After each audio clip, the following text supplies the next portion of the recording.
I'm going to repeat the questions because if we run around with one mic, it's going to be a problem. So speak up. Go ahead. Without the mic, because it'll take forever to wait for mics.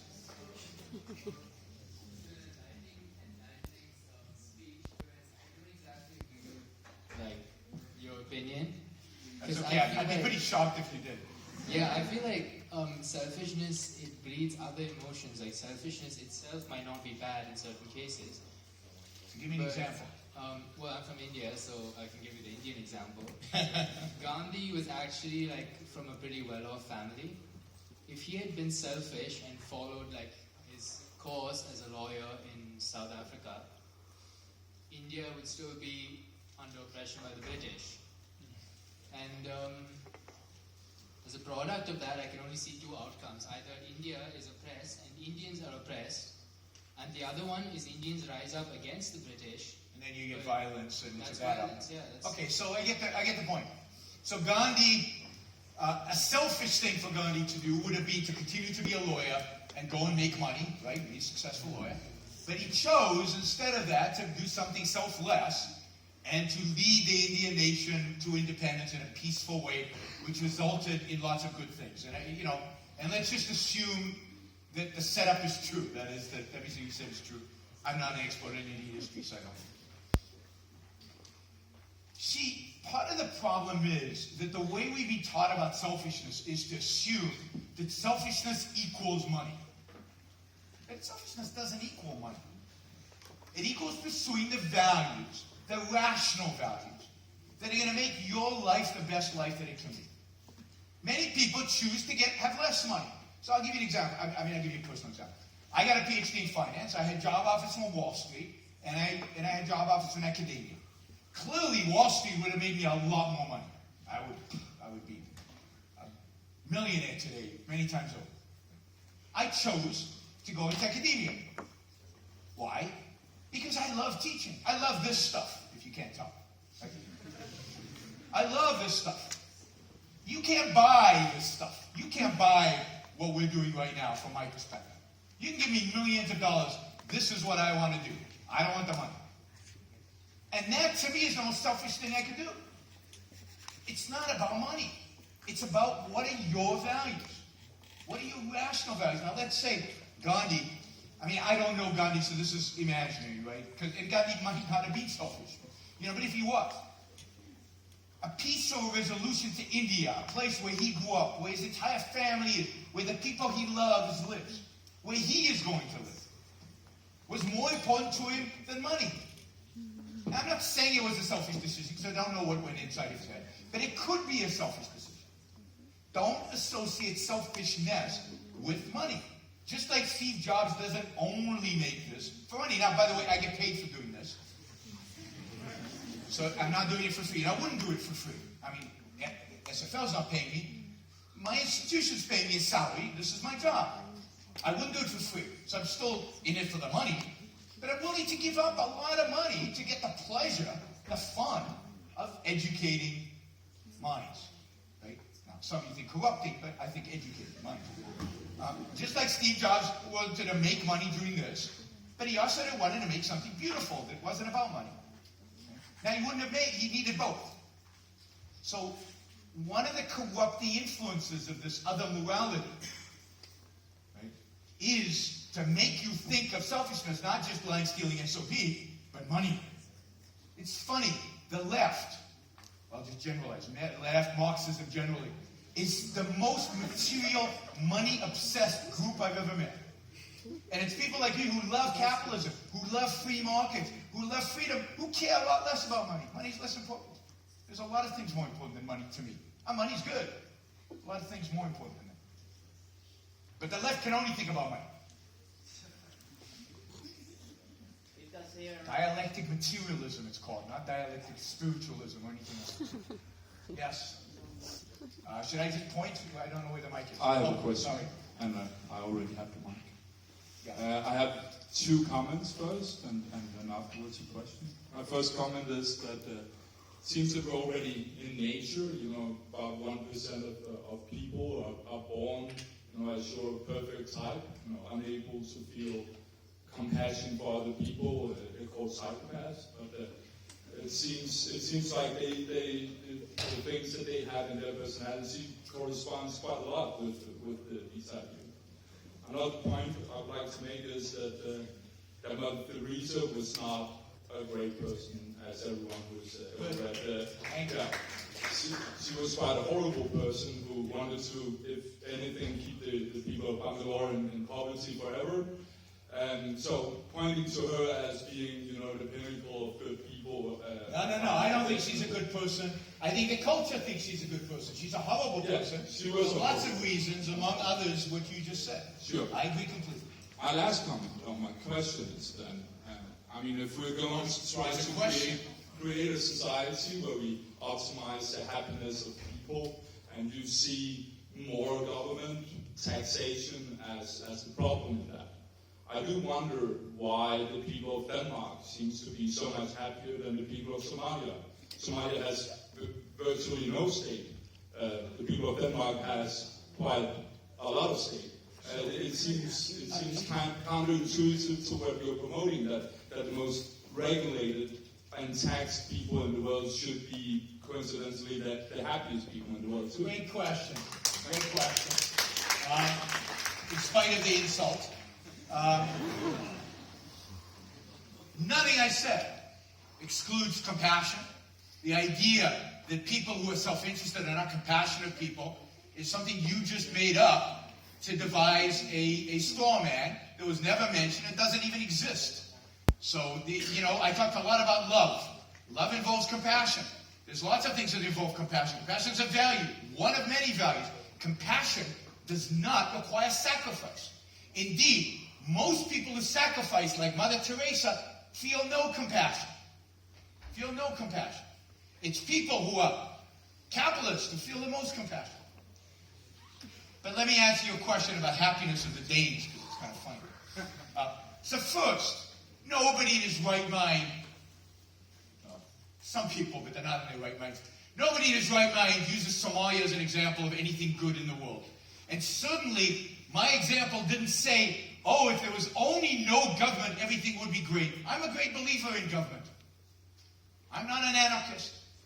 I never use Somalia as an example of anything good. Anything. I believe in government that does a few things and does them really well.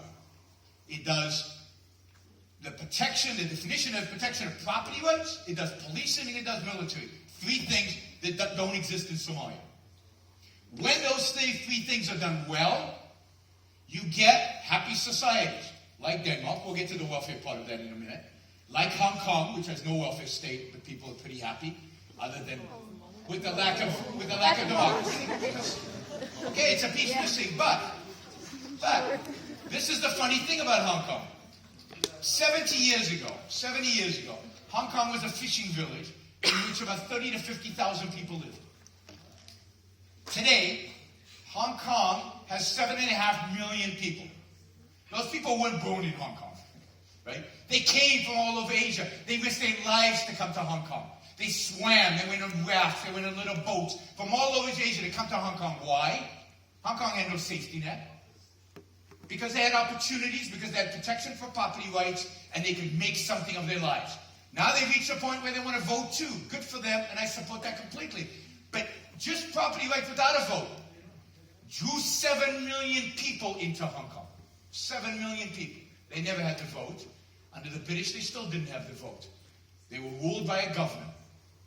And yet they still flocked to Hong Kong. So it's the property rights that drew them there. Now it's funny about Scandinavians. Scandinavians are happy people. When you go around asking Scandinavians if they're happy, they all say, yes, we're very happy. It's funny because if you ask Scandinavians in America if they're happy, they say they're even happier than Scandinavians in Scandinavia. It's true. On the other hand, I'm from Jewish origin. Right? I was born in Israel. If you ask Jews if they're happy, they never say yes. We don't, culturally, it's unacceptable. You say no. Good complainers. I mean, the studies that measure happiness are so bogus and so funny and so distorted. I mean, really. Now, even on the level of economic freedom, Denmark, these organizations put out economic freedom indexes, which countries are the most economically free and which are less economically free. Denmark scores very high. The United States is well below Denmark. The United States is less economically free than Denmark. So it's true Denmark has high taxes. But it doesn't only have high taxes. It has strong rule of law, strong protection of property rights, low regulations. Danish businesses and banks are far less regulated than American ones. And generally, it's more economically free than American. So it's very murky in this world of lots of mixed economies to measure relative economic freedom and relative happiness, particularly when you take into account when you don't control for the million other variables that are going on, like culture and social expectations and all these other things. The example of Somalia is good. Nobody's happy in Somalia. Nobody should be happy in Somalia. Somalia is a disaster by all of our standards. We can agree on that at least. Next question. Yes. My question would be, do you not see a problem in the tragedy of the commons, or do you not believe in that? No, I think there is a tragedy of the commons. And the tragedy is that we have commons. Commons are dirty. Commons are not treated well. You saw that when the wall came down 25 years ago between East Berlin and West Berlin. The commons in communism were filthy. It was the most polluted place on the planet. Far more polluted than Western Europe was. I mean, that was the first thing that struck visitors when they crossed over to Eastern Europe, is how filthy everything was. How polluted everything was. And the reason was, it was the commons. There was no private property. The solution to the commons is not to have any, which means private property, which means you privatize. You can choose to have the environment as a whole. If we each pursue our self-interests, each of us does not have an incentive to take care of the environment, to prevent global warming. What is the environment? Put aside global warming for a second. What is the environment other than global warming? Global warming aside from it.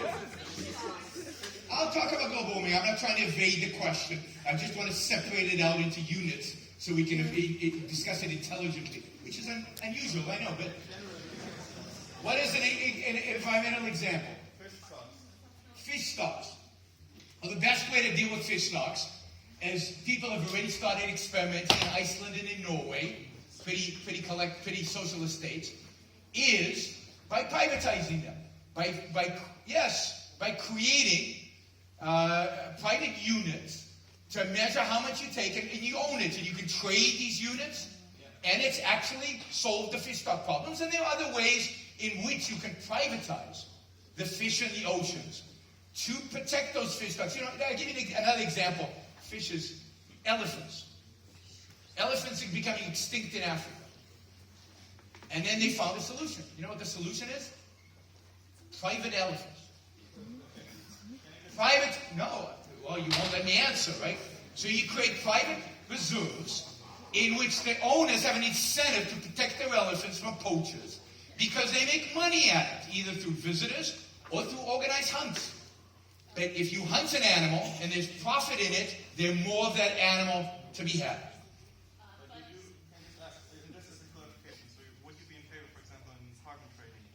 What? Carbon trading schemes.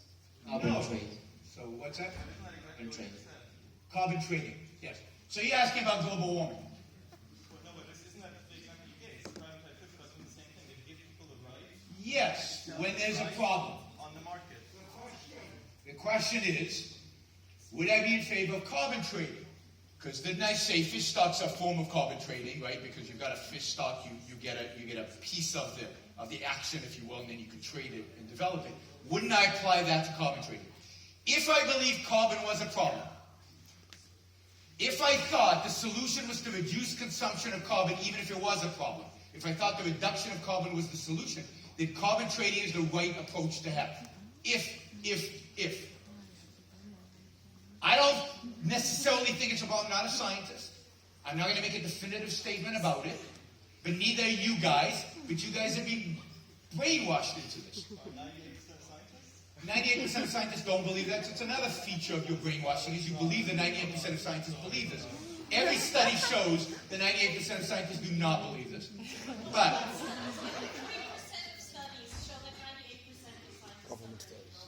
Yeah, right. That's a nice use of math. Let me finish. You can disagree with me. You're going to disagree with me. That's fine. Let me finish.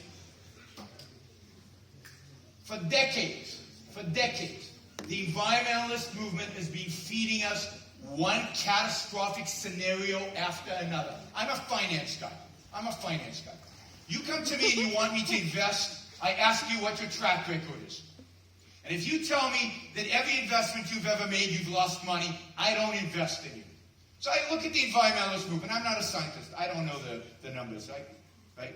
I look at the environmentalist movement and I study it going back.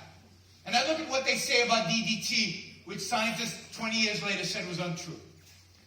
I look at what they say about global cooling. Remember, you guys don't remember global cooling, but some of us do because we're old enough. In the early 70s, the Earth was going to cool, front page of the New York Times, all the scientific magazines, 98% of the scientists believed the globe was going to cool.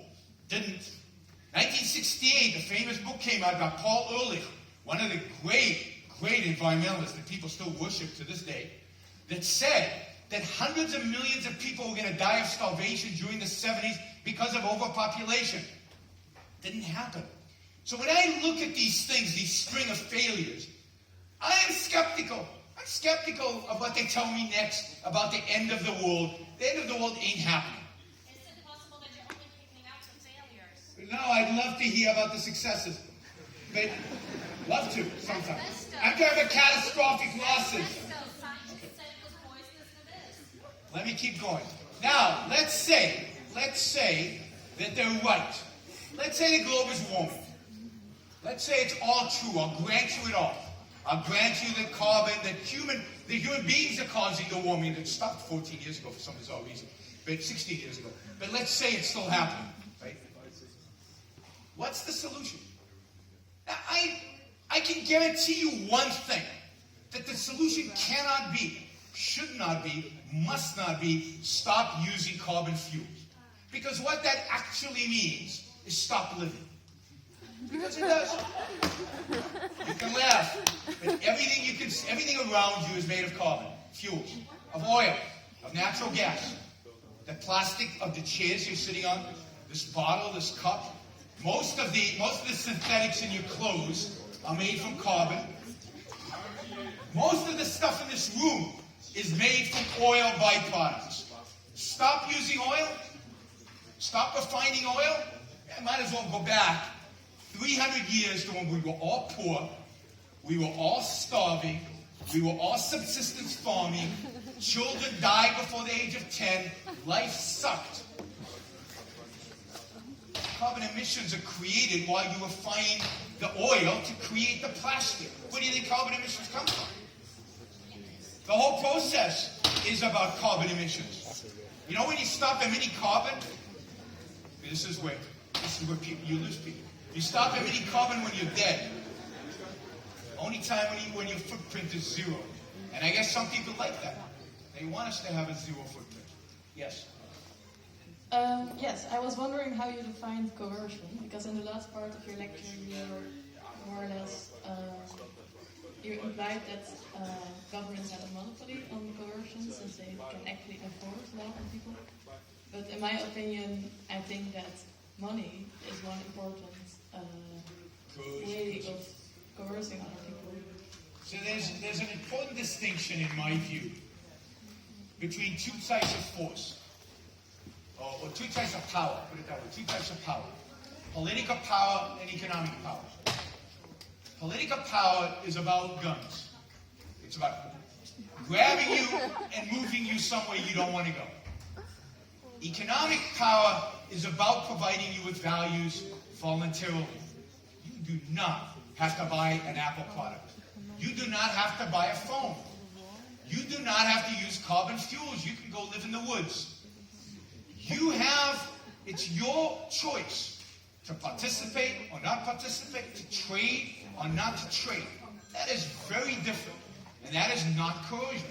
Money is not coercion. The only way I can get your money is by offering you something that you value more than your money. When somebody sells you bread for $2, you value the bread for more than $2, so you're willing to trade for it. Nobody coerced you. You chose to use that $2 to buy the bread. When I offer you an iPhone, nobody coerces you to buy it. You give me your money voluntarily because you want something more valuable to you than that money. So money is not coercive. Money is voluntary, and if you're smart about it, money buys you an improved quality of life, an improved living standard, and that's always the case. My question's Where the microphone is. Oh, there it is. Yes, hey. So you say that money is a good thing, and my question is about if the individual is always striving to get more money into their bank account and economically be more stable, I think that the capitalist system itself, the competition is an inherent aspect of that, and that kind of supports the selfishness and striving for your own personal development. But isn't there with competition a race to the bottom? And with that, don't you think a race to the bottom kind of eliminates a lot of people, and you say that everyone can kind of achieve this economical stability and be in there? But don't you think it's more, if you're born or developed in the right uterus, then you'll be good economically, but otherwise I don't think universally we're all going to be economically good. I mean, I think that is... So let me deal with two aspects of what you're asking. One, competition is a race to the bottom. That's bizarre, because in every really competitive market, where we leave the market free, what happens to the goods that are produced? Is it a race to the bottom or a race to the top? What happens to those goods? They get better. And do they get cheaper or more expensive? They get cheaper. So it seems to me that it's a race. I'll get to that part of your question. It's a race upwards. It's a race to constant improvement and rising standard of living, because as the goods get cheaper and better, more people can afford them, more people's lives are better off. And this, by the way, is true of labor markets. No, but what about all the incentives of planned obsolescence? Isn't that... Like what? Planned obsolescence? Yeah. Isn't that's not product? No, but planned obsolescence is a fantasy. It's a fantasy. So the question is, what about planned obsolescence? Isn't that a drive to the bottom? But that's a fantasy. How long does one of these last? How long does one of these last?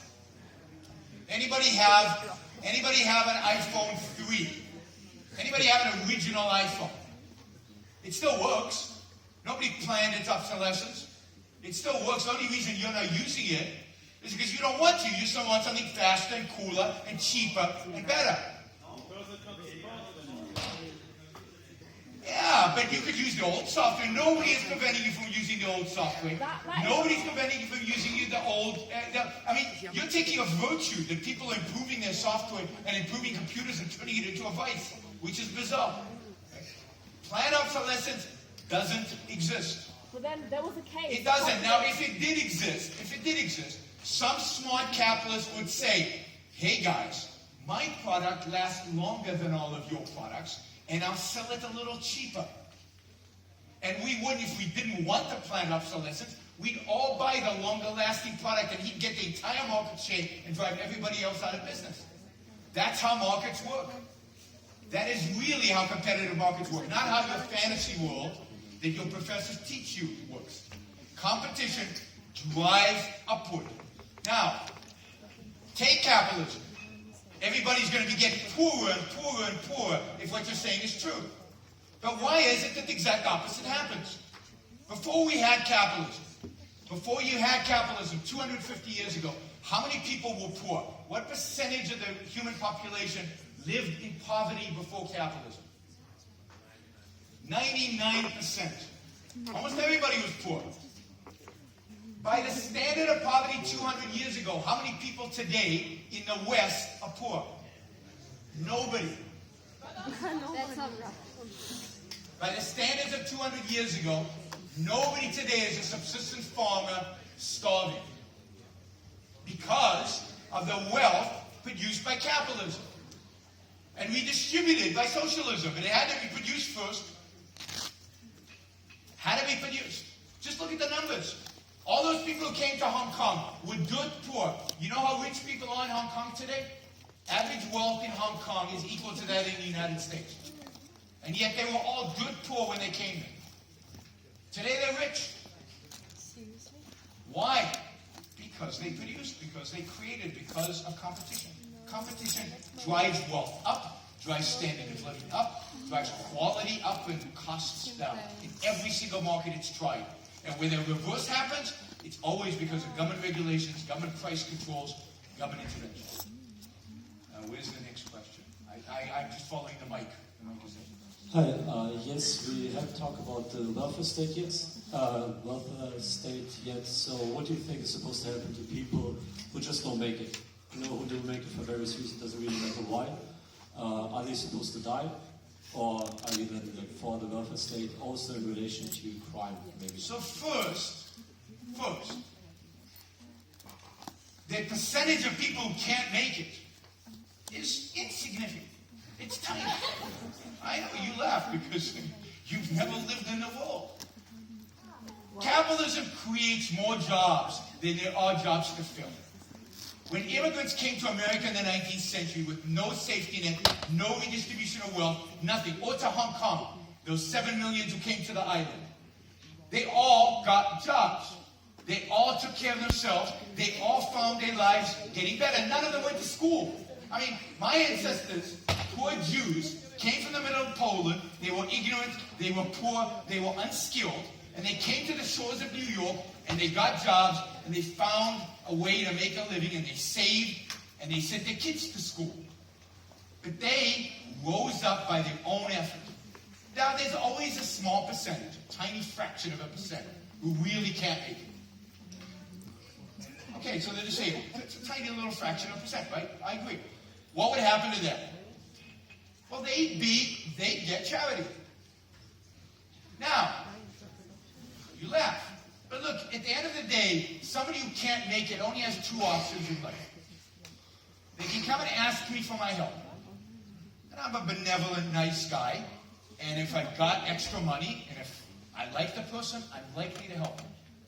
Americans, for example, today give $350 billion a year in charity in spite of all the taxes. That's a lot of money, even in America. Or they can come to me and pull out a gun and steal my money. That's the only two options. All we do in democracy is pretend that it's not theft, because we voted on it.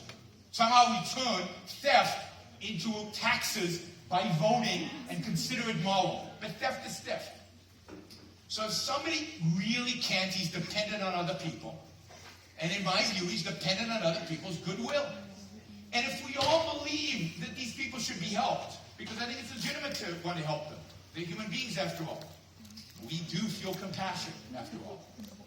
Then we can all get organized and form a charity and give them money. But if this guy over here doesn't want to help them, you know, because he's struggling, or because he's got no kids to help, or for whatever reason he doesn't feel like it today, he doesn't have to participate. It's his right. We don't have the right to force him to help them. But if we all want to help, then we can all help. You want to help, I want to help, he wants to help. We'll get together, form a charity, and give them money. That's not hard. And it's not a lot of money, because there are not a lot of people who are so handicapped, who are so incapable of taking care of themselves. 99+% of the population can work well enough to take care of themselves and live at a higher standard of living, in my view, under capitalism than any welfare state could provide them. Because under real capitalism, you get all this innovation, all this creativity, all this wealth creation. You don't just get an iPhone, but you get this kind of innovation, this kind of motivation, this kind of energy into every field of human endeavor. And imagine what would happen then. Right now, it just goes in technology. Why does it only go in technology? Because it's the only area we don't regulate. The one place where the government doesn't interfere, it doesn't control, it doesn't tell us what to do and how to do it, is this. So this is where the innovation happens. If you want innovation in healthcare, privatize it. You want innovation in, airplanes, get rid of the government regulations that are constraining the regulation. Last innovation in airplanes was the Concorde, and we've grounded that and killed that. Where's the rest? Next question. Where's the microphone? Yeah, hello. Just coming back to the small percentage of people who do not make it. earlier in the lecture, you said that earning money is a great thing. We should be very proud of it, and it's a very noble thing. Yes. So I would just like to hear your take on those who cannot make it, given by the circumstances. Not because they're lazy, but given by the circumstances. Say Somalia. What is your take? Can they not be noble? Or, I mean, you're obviously trying to be provocative, and you're enjoying it. Let me be clear, I'm not trying to be provocative. I am enjoying it. I just am provocative. You know, it's not, I don't have to make a big effort to be provocative. I believe in everything that I say. Look, there's a difference between people so let's take people in Somalia. I mean, I think it's a tragedy. I hope you all think it's a tragedy what's happening in Somalia. I think it's sad because the people in Somalia don't have the freedom, don't have the physical protection to make the most of their own lives. It's sad. I am horrified by the lives of people in Somalia. It's tragic. Can they be noble and good? They can try, yes, and some of them are. Some of them are. But their circumstances are such that external forces are destroying their lives. Are you good when somebody's pointing a gun at you and you're running around the desert trying to stay alive? You don't have time for goodness, you just are. But that's sad, that's not the way human beings should live. Somalia is not an example of anything. Now, I believe that, again, almost every human being, 99+% of the planet, is capable of taking care of themselves and therefore being noble and good and everything else, including people in Somalia. If they had freedom, if they had property rights, if they had their physical space protected. The reason they are suffering is not because they're not altruistic enough. The reason they're suffering is not because it's because there's chaos, there's anarchy in Somalia. And that's a tragedy. But let me say, I find it fascinating. It just proves to me on how well indoctrinated you are. That there's not been a single question, not a single question, on what it actually means to live a good life. Or what it would take to be happy. What it would mean to be a flourishing human being. All your questions about, how do I help that person over there? What about that person over there? What about him?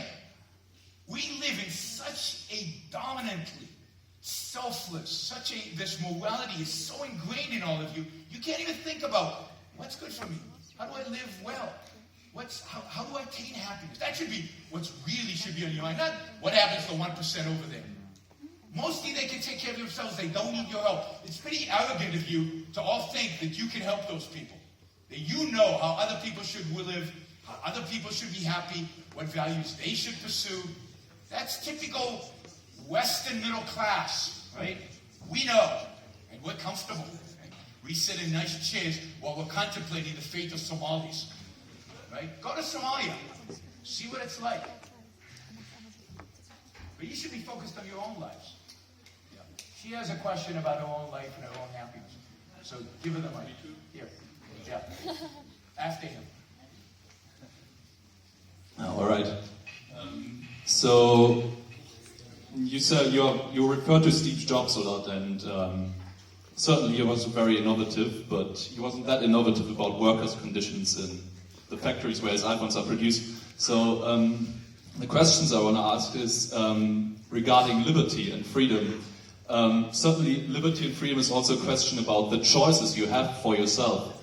And the workers in China certainly don't have the choice between working 80 hours for Apple or dying. Is that freedom? And then to just the thing you said, just to take up your criticism. So my question is essentially, with every political thing, is what is your utopia, right? What's the world we want to live in?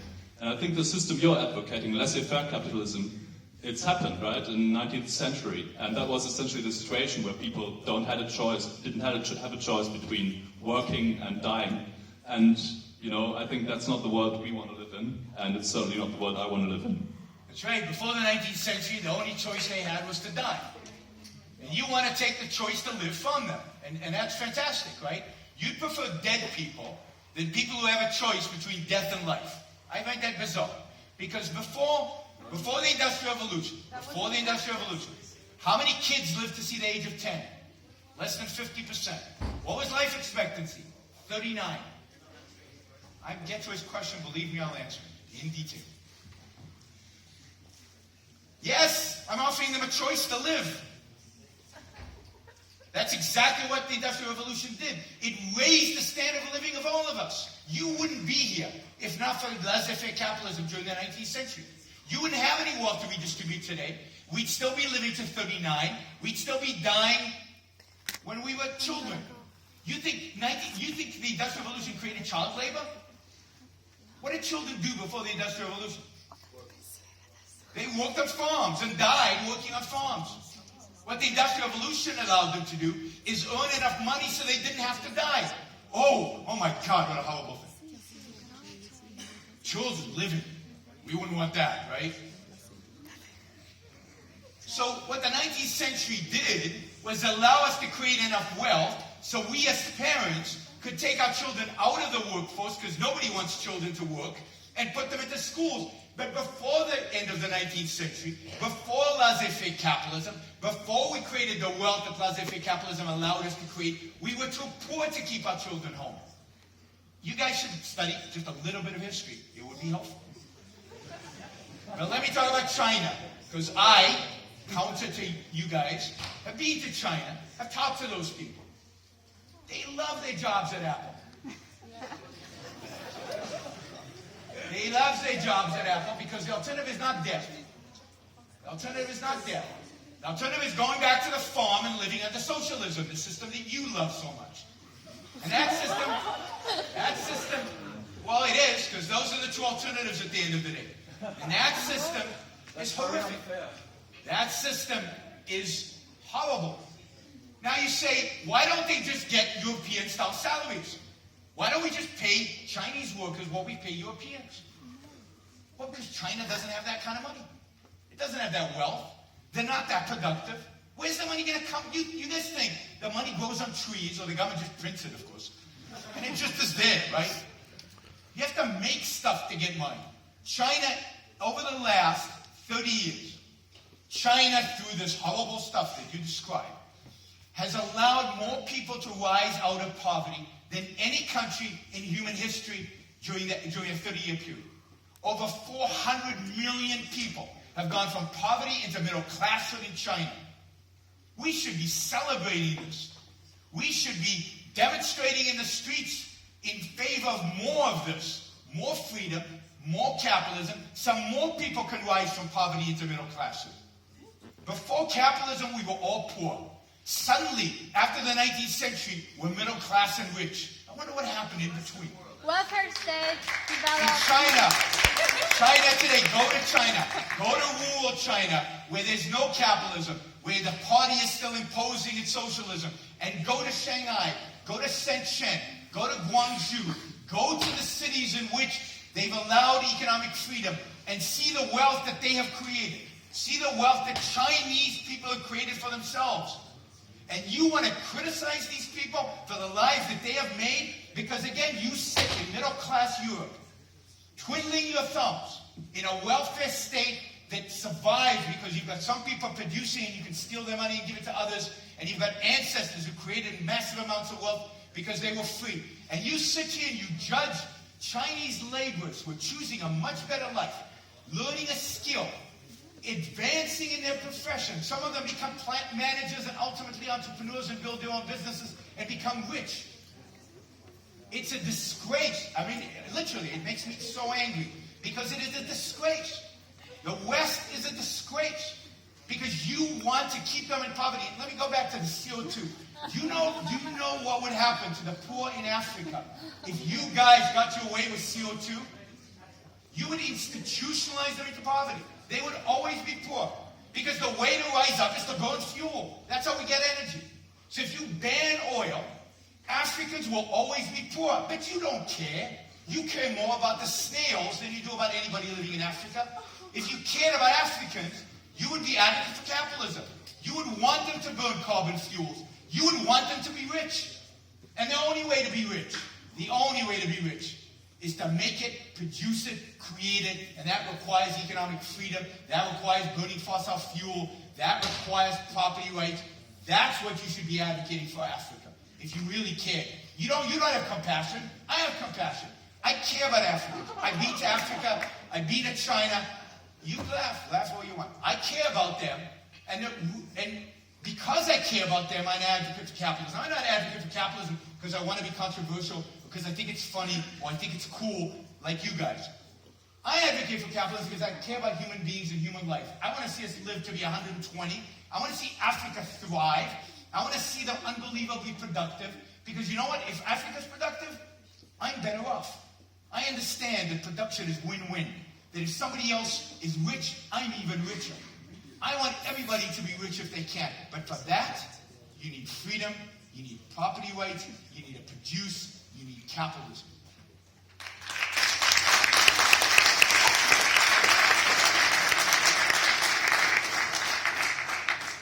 Hi.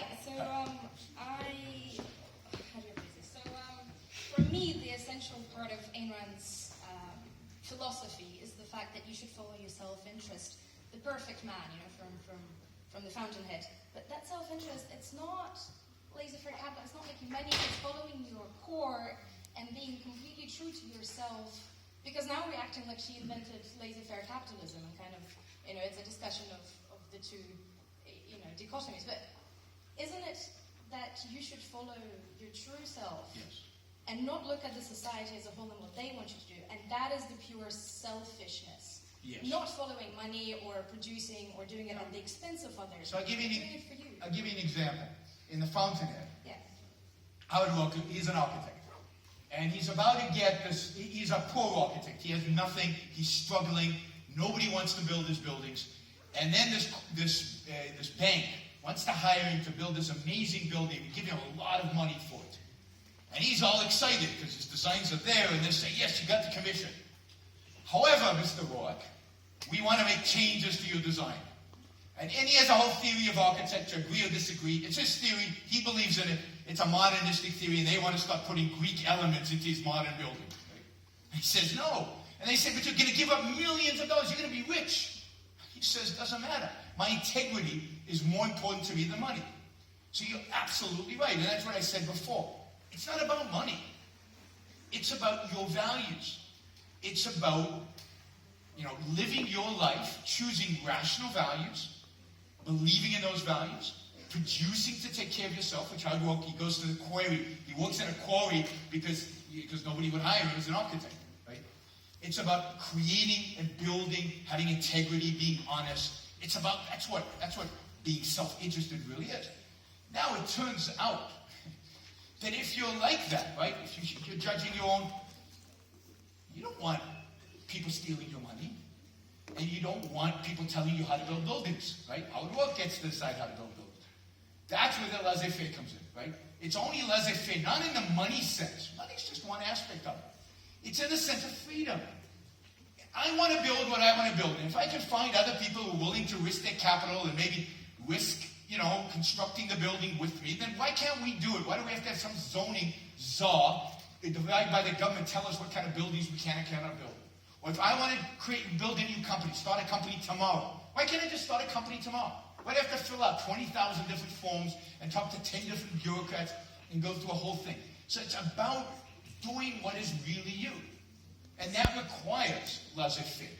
The philosophy is not about, Ayn Rand said, she was for laissez-faire capitalism because she was for self-interest. And she was self-interest because she was for reason. The reason led to self-interest, and self-interest led to laissez-faire capitalism. But that's just an outcome. It's not the purpose, and it's not the whole philosophy. The philosophy is living by your own standards. Yes.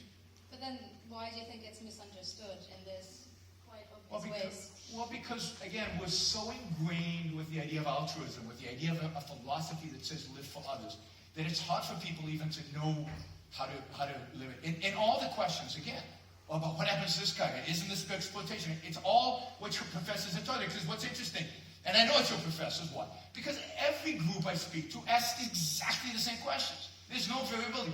And the funny thing is, I got exactly the same questions in China. The same questions, because they're absorbing our Western values, and they're getting the same style of, but this is what our professors, our preachers, our mothers, this is what they teach us, and it's hard to break away from it. Instead of, my focus in life is on being happy, is on being successful, and what that takes. And it's hard. I always tell audiences, the toughest thing you'll do in your life is be self-interested. It's not about whims. It's not about whatever I feel like. It's about sitting down and really thinking through, what are my values? What's important to me? What do I care about? How do I live? What profession should I take? How do I pursue that profession effectively? Who do I love? Love isn't just random emotion. You got to think about it, because otherwise you're going to screw up sometimes. So it's about hard work, applying your mind to the problem of living, which is not easy and it's not trivial. And it's hard for people to accept, and it's hard for people to accept that that's what's important in life, because they've been taught the opposite forever.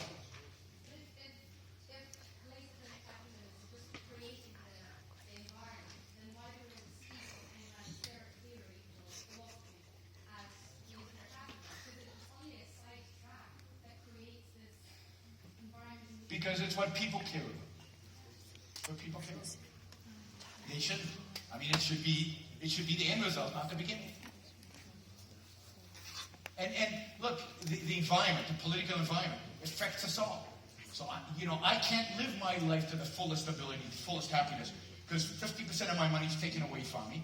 Because the stuff I want to do, the government controls and regulates and tells me I can't do it. Tells me where to live, how to live, when to live. So I care about laissez-faire because it restricts my ability to live the best life that I can live. That's why I care about it. Again, I don't care about the material stuff. I mean, I care about that. That's not defining me. Yeah. All right. So in your lecture, you mentioned the 2,000 years since Aristotle. Yeah. I'm wondering, how come in this 2,000 years that the morality of self-sacrifice is just winning? It's all this time it keeps on winning, and does that imply that people can't think? Yeah. And isn't that a bit of a contradiction with that people are able to think and take care of themselves? It's a good question. It would be sad if the response was yes. It implies that people can't think. Now look, so there's a wonderful book called From the Cave to the Light, which describes Western civilization in terms of a struggle between two sets of ideas. The ideas of Plato versus the idea of Aristotle.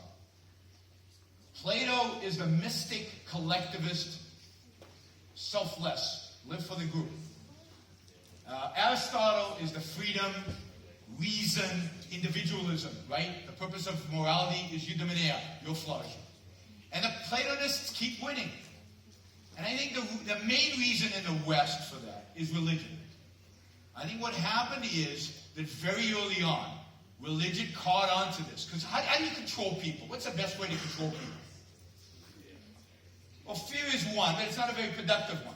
There's a better one. It's guilt. That is, I tell you this heaven. I tell you these are the things you're going to do. You can't do the things that I'm telling you to do. So you're not going to do them, so you're going to feel guilty about them, and you're not going to make it into heaven, and then you have to bribe me so you can get into heaven. It's a fantastic system that Ayn Rand describes that Attila and the witch doctor got together. Attila is the brute, the dictator, and the witch doctor is the priest. They got together and they devised this, right? And you see it in every culture, every culture. You guys don't live for yourself. Live for each other, live for the group. And by the way, only I know what's good for the group. So you're going to have to listen to me. Oh, God knows what's good for the group. And you're going to have to listen to the witch doctor. And religion dominates our lives, unfortunately. And certainly Christianity. Think about the symbol of Christianity. I know I'm not supposed to talk about religion, but whatever. Can I talk about religion? In Europe, I can. So think about the symbol of Christianity, and I think you want me to end. Is that the point? Well, let me answer the question. Think about the symbol of Christianity. The symbol, whether we're secular or religious, it's right there. It's a man on a cross, dying not for anything he did, but for our sins. The worst possible kind of death that you can imagine. That's the symbol. We all wear it across. We wear it, right, in bracelets. We have it in churches, but it's a secular symbol. It's the ultimate sacrifice, and that's virtue. That's goodness. That's to be admired. No, that's horrible. Nobody should die for other people's sins. You sin, you should suffer for them. But that's the symbol we've created. And it's so embedded in our culture that once in a while we escape from it a little bit during the Enlightenment. Or Spinoza, or some philosopher comes around and manages to pop his head out a little bit and get us going in a different direction. But the thrust of it is so dominant. It's so everywhere. Again, it's in religion, and it's been secularized into our philosophies, into our politics, into our culture. It's everywhere, this notion that the purpose of morality is to suffer. What a horrible life that would be if that were true. The purpose of morality is to live and enjoy and be happy and be successful and thrive. That's not Jesus on the cross. But that's what's been dominant in the last 2,000 years. Even in secular Europe, where Christianity was secularized by thinkers, primarily German, during the 19th century. That's my answer.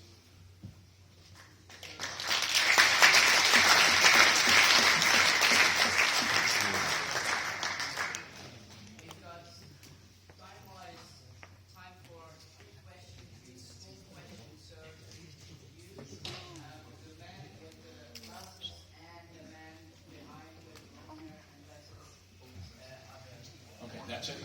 Sounds good. Okay. Make them quick questions and I'll try to White paper and I keep cheating on exams.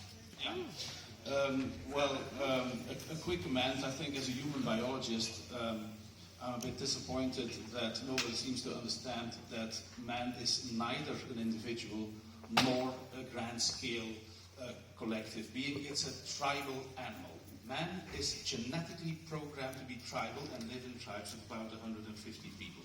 So this is why we're ingrained with instinctive drive towards self-sacrifice.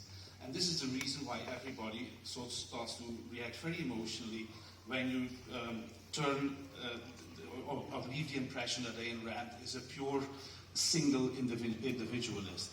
I think that is a big, a problem with Ayn Rand and the whole theory.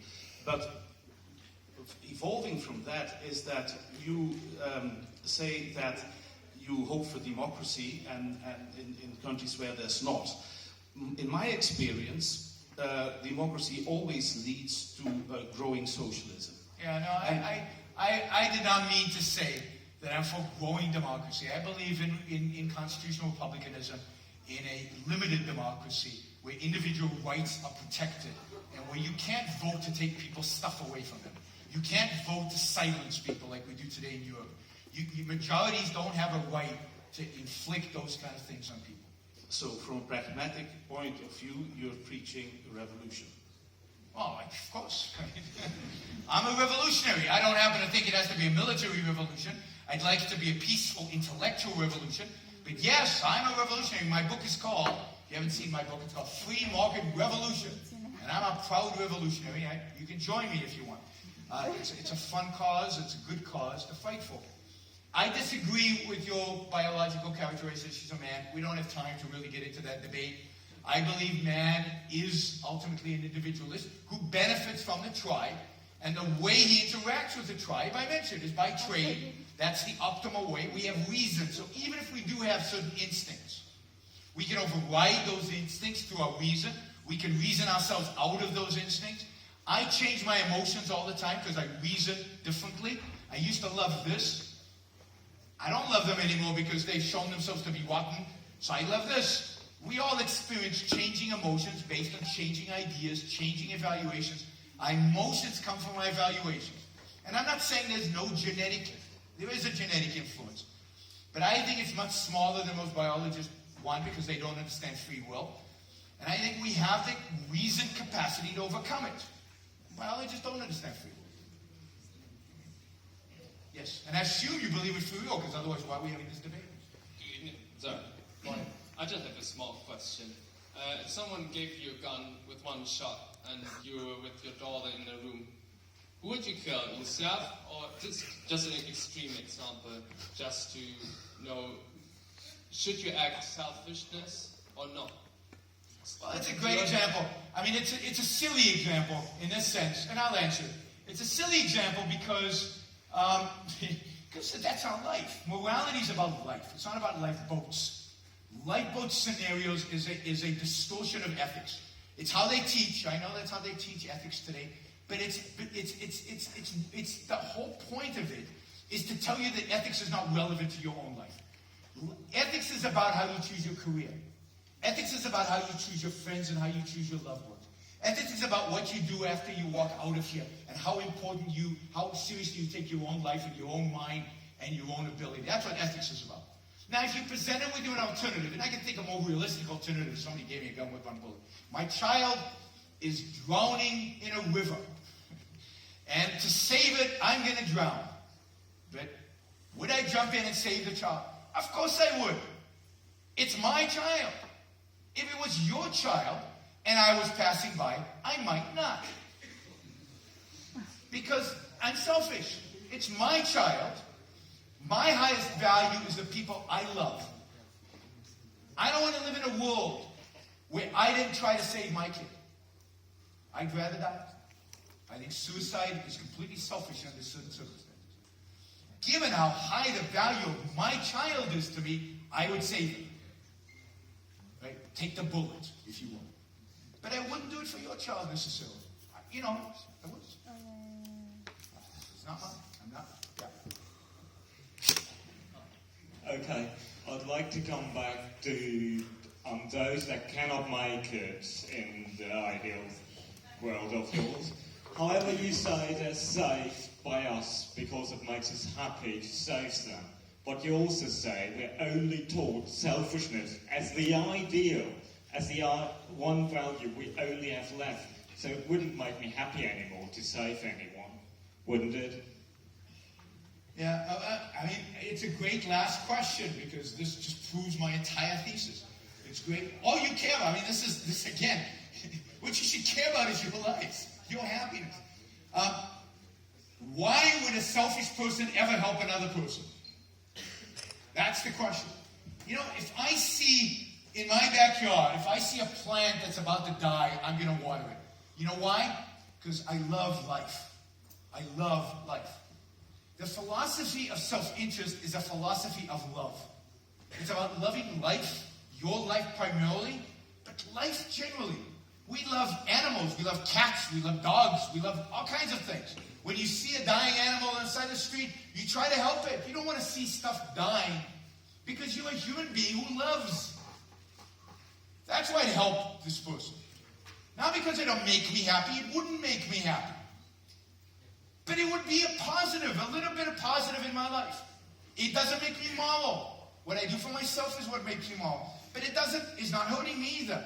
And yet it fulfills my love of human beings, of the fact that they're alive. Now, if it was a bad human being, if I knew they were a nasty person, I wouldn't help them. I would let them go out.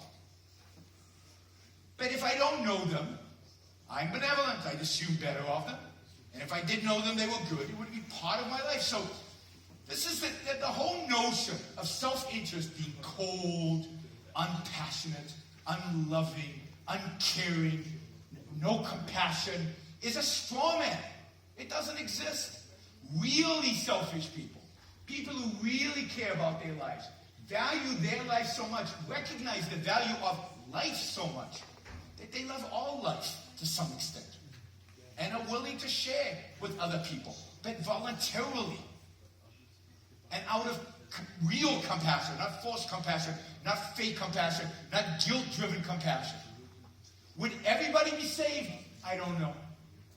But I'm not worried about that. I'm worried about living. You should be worried about living and making the best of your life.